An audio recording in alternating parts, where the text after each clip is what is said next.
Gimana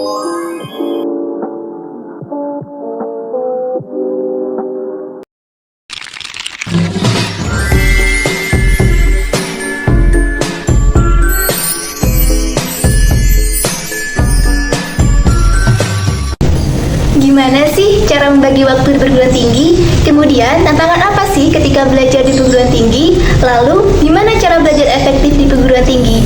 Ada tips gak kak? Ada dong, yuk simak video kali ini sampai selesai. Jangan lupa like, comment, and share sebanyak-banyaknya ke teman kalian, serta semoga bermanfaat untuk kalian semua. Assalamualaikum warahmatullahi wabarakatuh. Halo teman-teman semua, kembali lagi dengan saya Marata Sukma pada channel YouTube dan video edukatif yang berbeda. Pada kali ini saya akan menjelaskan tips belajar di perguruan tinggi sehingga kalian tahu apa saja hal-hal positif dan menantang ketika belajar di perguruan tinggi yang tentunya sangat berbeda dengan belajar di sekolah lanjutan. Tantangan dalam perkuliahan biasanya dilihat dari lingkungan sekitar. Misalnya, kalian selalu dengan siapa ketika belajar. Rekan belajar yang buruk maka akan menjadi tantangan bagi kita untuk bisa memberikan pengaruh positif bagi mereka. Dan bagaimana bisa kita mengendalikan diri untuk tidak mengikuti hal yang buruk tersebut. Belajar dan mengerjakan tugas dengan malas ataupun suka menunda-nunda tidak efektif jika kita lakukan terus-menerus di perkuliahan. Memang dulu di sekolah lanjutan kita bebas melakukan apa saja, tugas telat ngumpulin dimaklumi, namun di perkuliahan tentu harus selesai tepat waktu. Fakta lainnya telah banyak kita temui bahwa masih banyak orang yang masih belum mengetahui atau sulit dalam mengatur belajar di perguruan tinggi. Termasuk saya sendiri terkadang masih sulit dalam mengatur belajar di perguruan tinggi. Tetapi lambat laun dapat mengetahui bahwa cara apa yang efektif bagi diri saya ketika belajar di perguruan tinggi.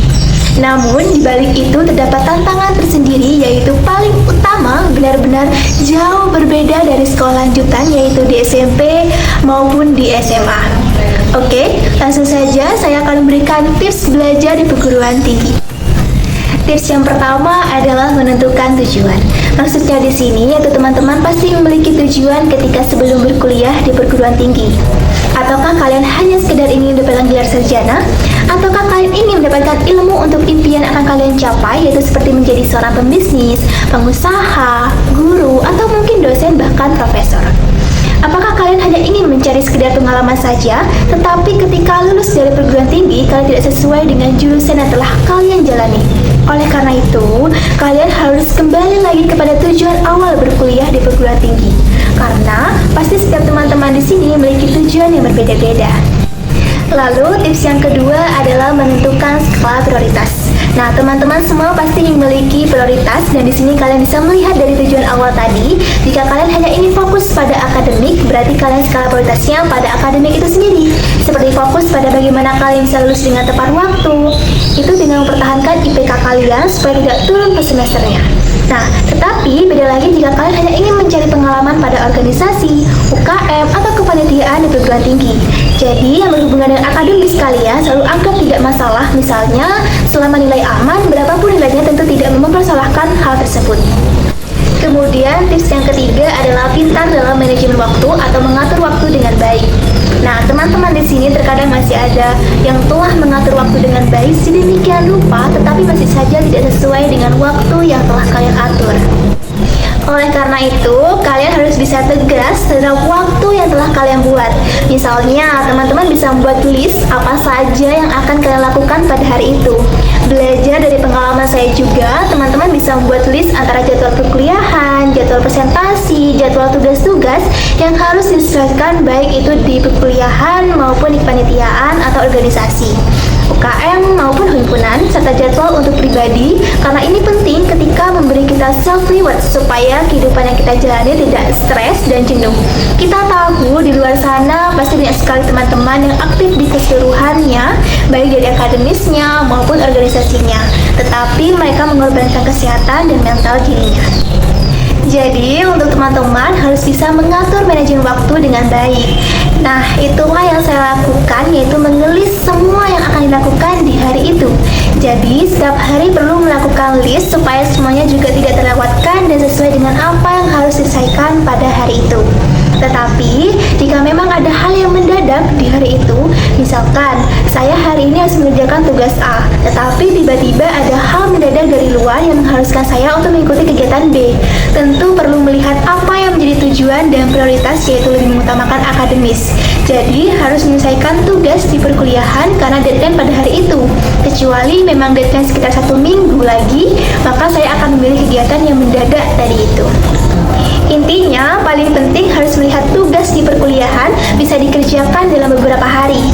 Teman-teman harus mengisi waktu luang dengan menyicil tugas atau tugas lainnya yang mengharuskan dikerjakan supaya tidak bertumpuk di akhir.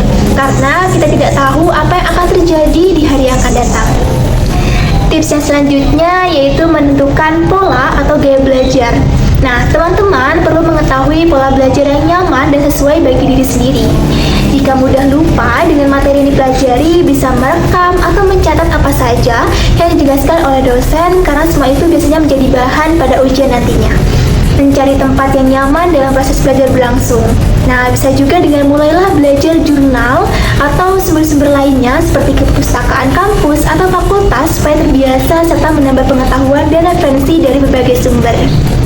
Teman-teman juga bisa melihat dari aplikasi-aplikasi yang mendukung seperti YouTube, Google Scholar, dan website lainnya. Teknologi semakin canggih, maka perlu tergerak untuk bisa mengetahui segala sesuatu yang bermanfaat dan membantu dalam proses belajar kita.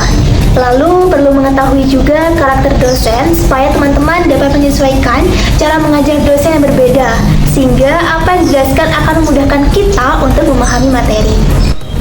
Kemudian saat presentasi, perlulah memahami terlebih dahulu ketika teman-teman pada proses mengerjakan bahan presentasinya. Sebab saat mendekati presentasi, teman-teman bisa mengulang dan memahami kembali catatan yang telah dibuat sebelumnya. Dengan itu, tidak membuat diri kita merasa tertumpuk karena belum belajar presentasi di hari esoknya. Pahamilah poin dan isi yang akan disampaikan. Ketika mengerti, maka bisa gunakan bahasa sendiri saat presentasi dan teman-teman tidak takut hingga percaya diri karena merasa siap atas presentasinya. Kemudian, berilah self-reward atas capaian kita. Pada hal ini tidak harus yang berlebihan. Teman-teman bisa lakukan hal sederhana untuk mengapresiasi diri kita atas semua yang telah dilalui supaya kedepannya kita bisa lebih semangat menjalankan dunia perkuliahan yang penuh tantangan. Misalnya, saya akan membeli es krim, akan menonton film. Hal-hal sederhana itu tentunya akan membuat kita senang. Jangan lupa juga untuk mengatur keuangan di dunia perkuliahan dengan baik, apalagi bagi teman-teman yang sedang rantau. Terakhir, jangan lupa jaga kesehatan karena kesehatan badan kita hanyalah diri sendiri yang tahu. Jangan paksakan melakukan kegiatan keseluruhan jika tidak mampu. Nah, itulah tadi pembahasan hal utama yang menantang dari belajar di perguruan tinggi, serta tips belajar di perguruan tinggi. Semoga penjelasan yang saya sampaikan bermanfaat untuk teman-teman. Terima kasih telah menonton video kali ini sampai akhir dan sampai jumpa di video edukatif lainnya. Wassalamualaikum warahmatullahi wabarakatuh.